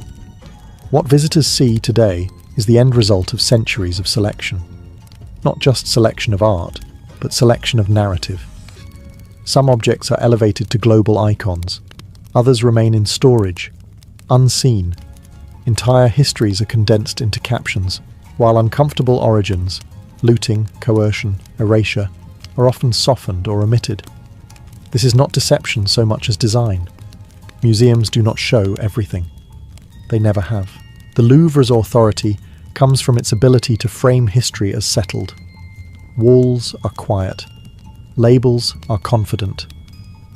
The chaos that once defined the building, sieges, massacres, revolutions, is smoothed into chronology.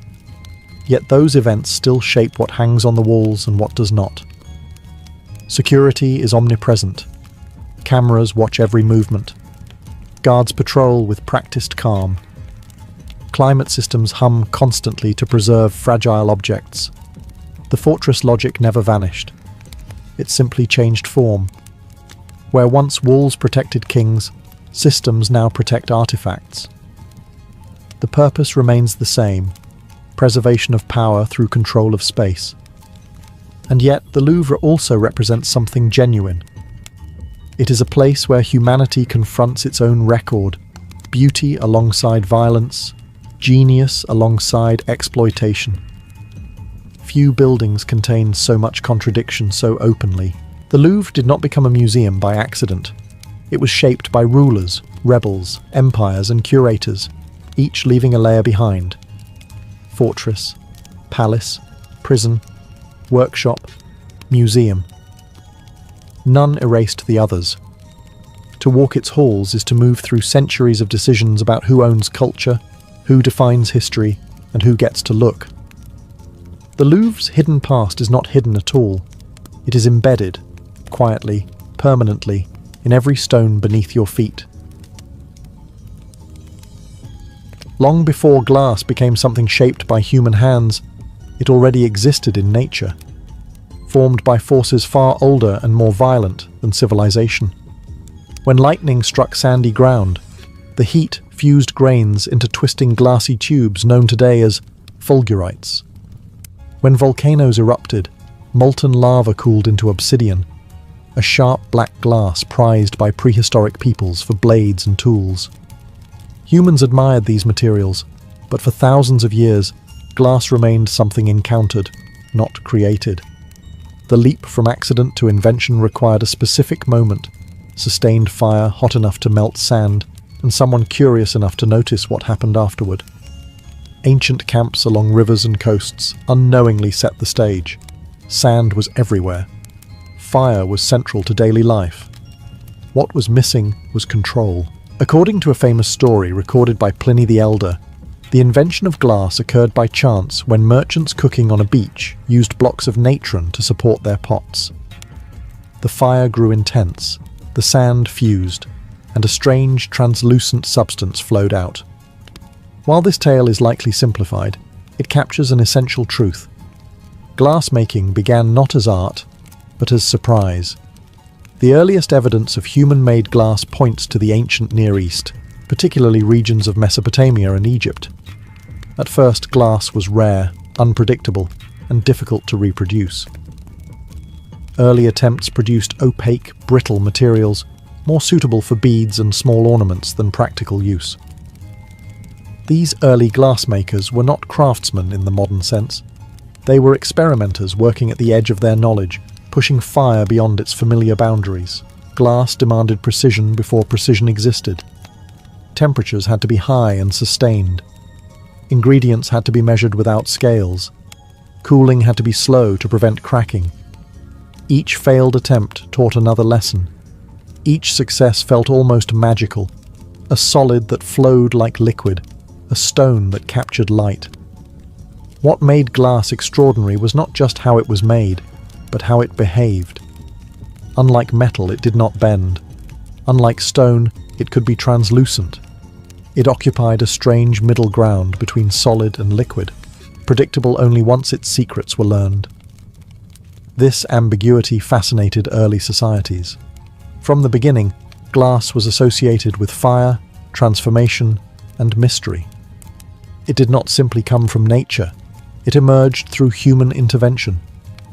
In mastering glass, humanity discovered that even the most ordinary materials could be remade into something astonishing if heat, patience, and imagination were applied in just the right measure. Once humans learned to coax glass into existence, it did not become an everyday material. It became a luxury. In the ancient world, glass was difficult to make, unpredictable, and expensive, qualities that made it perfect for elites and sacred spaces. In early Egypt and the Near East, glass was not valued for transparency, but for colour. Deep blues, greens, and opaque whites mimicked precious stones like lapis lazuli and turquoise, materials associated with divinity and power. In ancient Egypt, glass production flourished under royal control. Workshops were often attached directly to temples or palaces, and recipes were guarded closely. Glassmakers were specialists, sometimes working alongside metalworkers and jewelers. Their output was small but symbolic: beads, amulets, inlays, and cosmetic containers.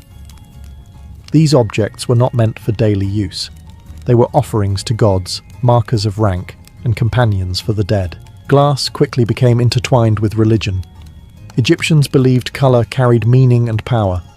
Blue represented the heavens and the Nile. Green symbolized rebirth and regeneration.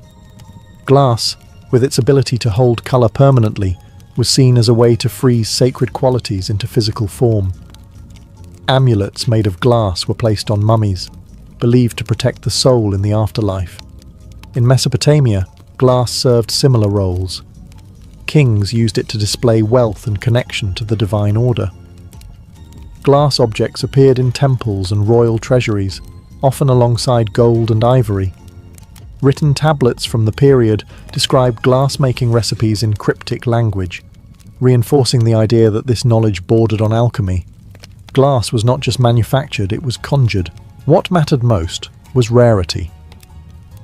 Because glass was so difficult to produce consistently, owning it signaled control over both labour and knowledge. A glass vessel was proof that someone commanded fire itself.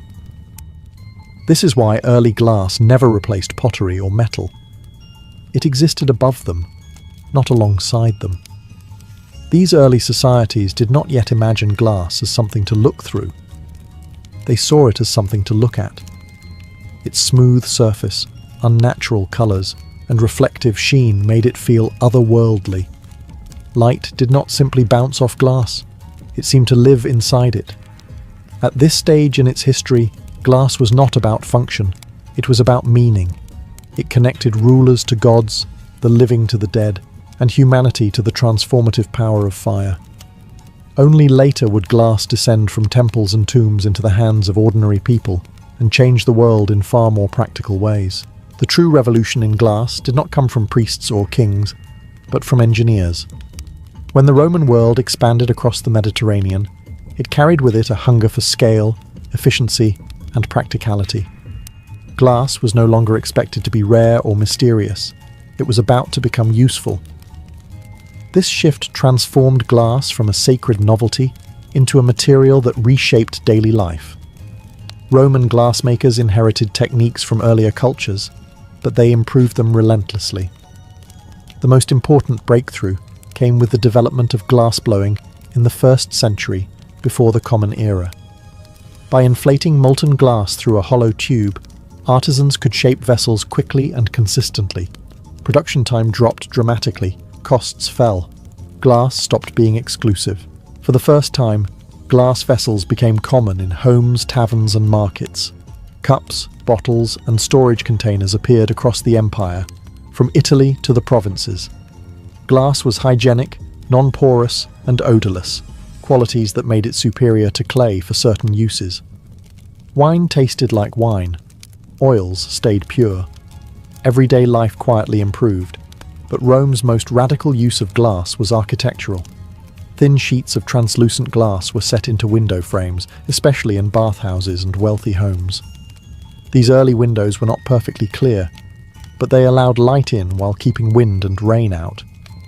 It was a subtle change with enormous consequences. Interior spaces became brighter. Architecture could now shape light itself. Glass altered how Romans experienced the world. Public baths glowed with filtered sunlight. Villas felt open yet protected. Boundaries between inside and outside softened. For the first time, people could look out without being exposed. Glass also became a symbol of refinement. Clear glass signaled technological mastery. It showed that raw materials could be purified, controlled, and standardized. Even imperfections, the bubbles and ripples, became marks of authenticity rather than flaws. Roman trade networks spread glass everywhere. Workshops emerged across the empire, each adapting styles and techniques to local tastes. Glass was no longer tied to one culture or religion. It became a shared material language. This was the moment when glass stopped imitating gemstones and began defining itself. Transparency changed everything. Light became a design element. Visibility became desirable. In mastering clear glass, Rome changed not just what people used, but how they saw, and how they thought about space, cleanliness, and comfort. Glass had left the temple and entered the home. And in doing so, it quietly redefined civilization. When the Roman Empire fractured, many technologies vanished with it, but glass did not disappear. Instead, it migrated. As imperial infrastructure collapsed in Western Europe, the knowledge of glassmaking survived in places where stability, scholarship, and skilled labour endured.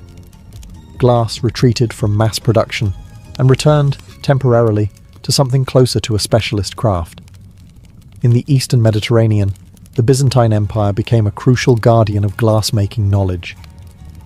Constantinople inherited Roman techniques and refined them, especially in the production of coloured and gilded glass.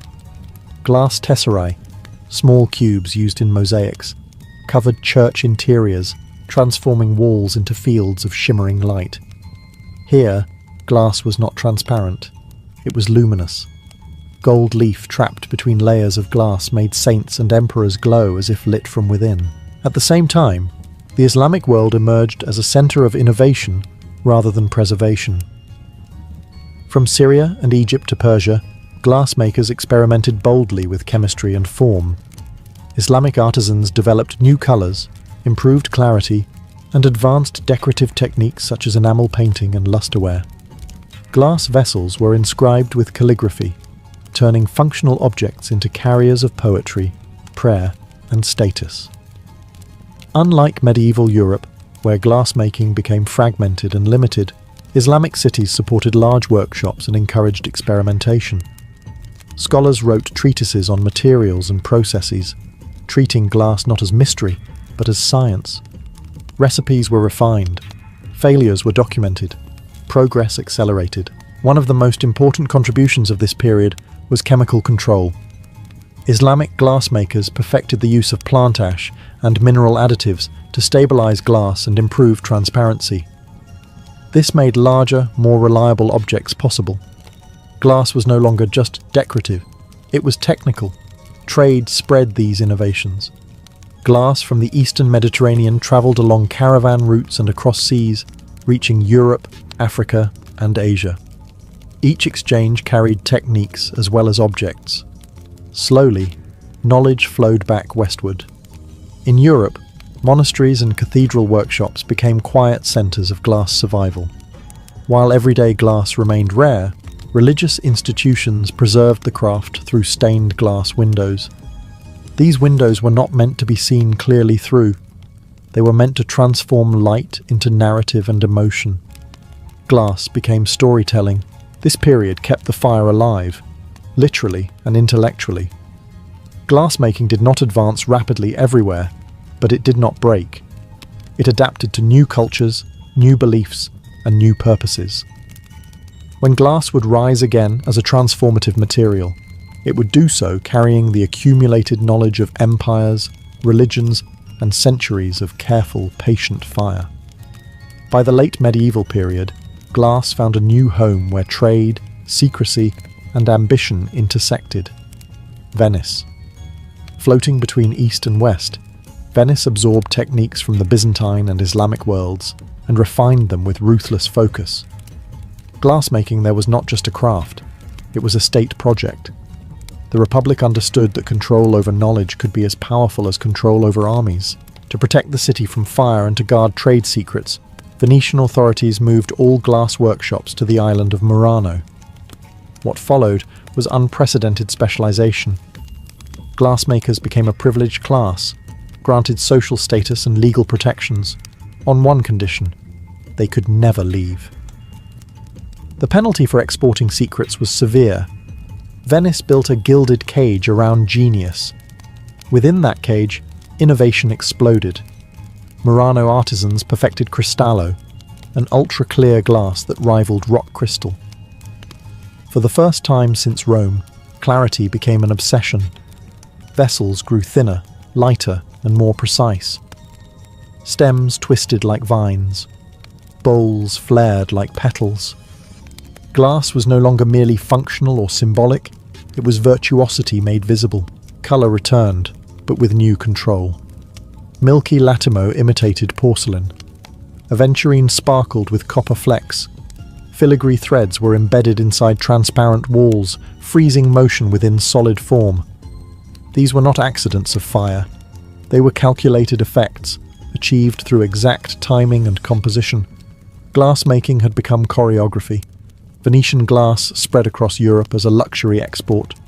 Courts competed to display Murano pieces on banquet tables and in cabinets of curiosity. Possessing Venetian glass signalled taste, wealth, and connection to the most advanced craftsmanship of the age.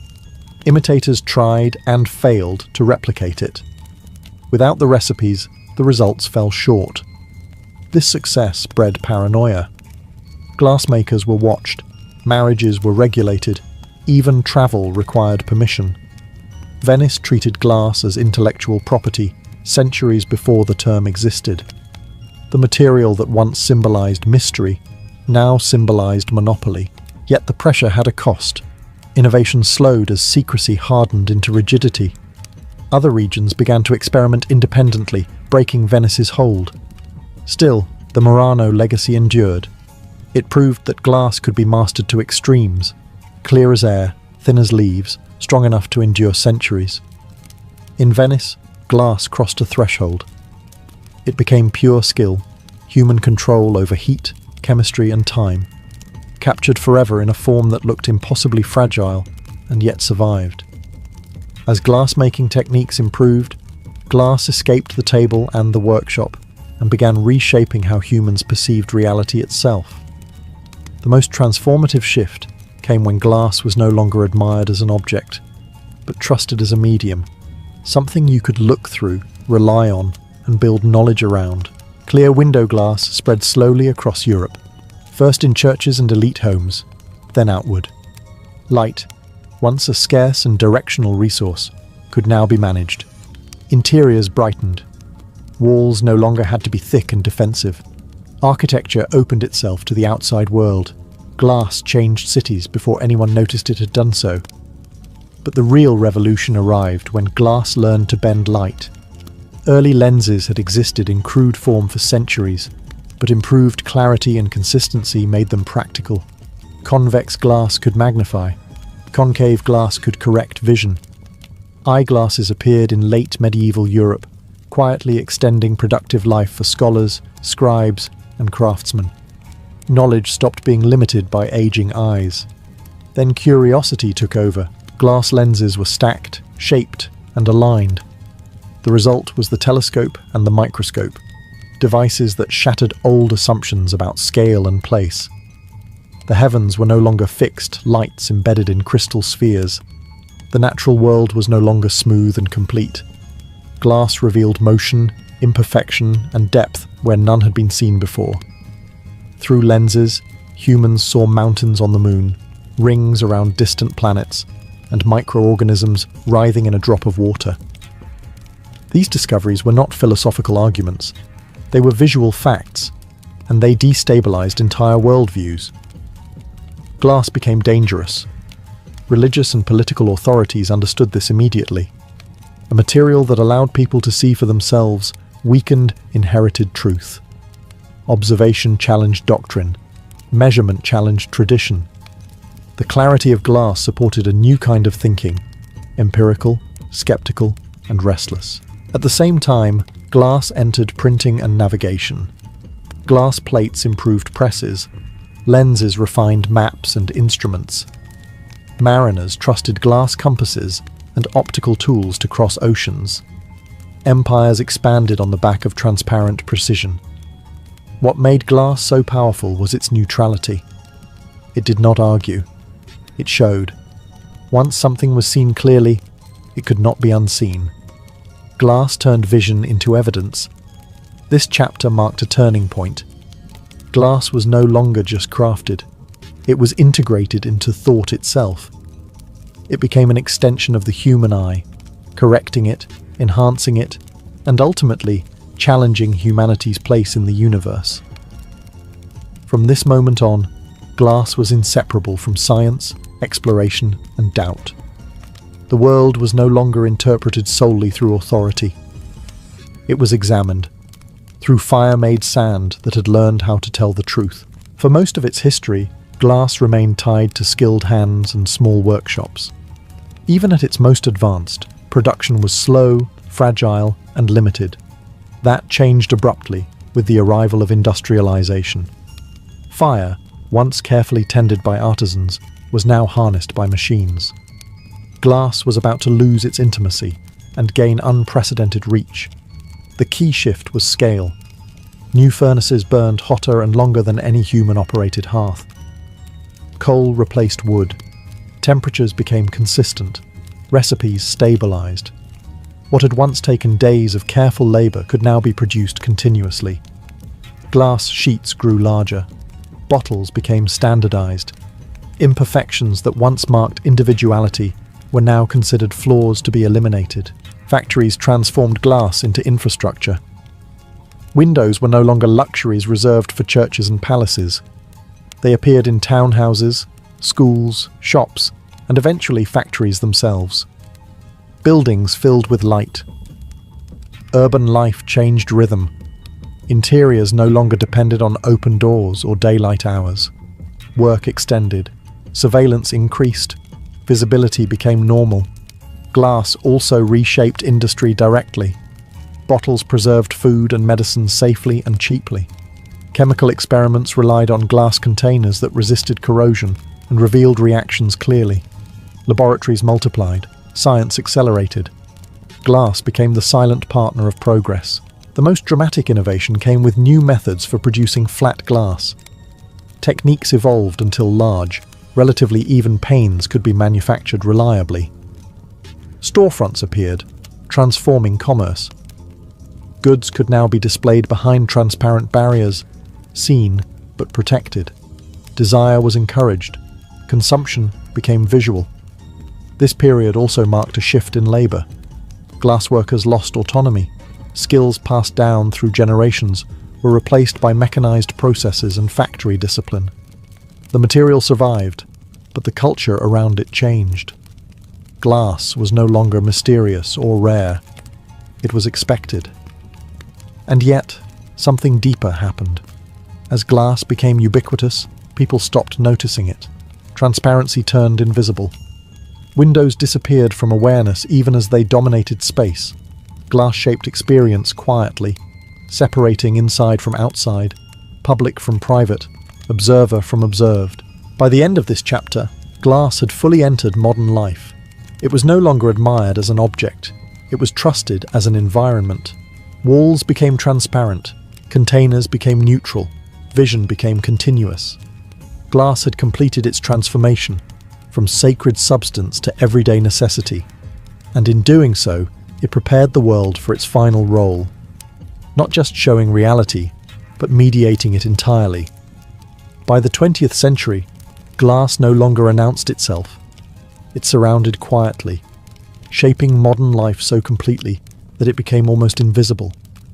Skyscrapers rose wrapped in reflective skins. Cities turned into vertical mirrors.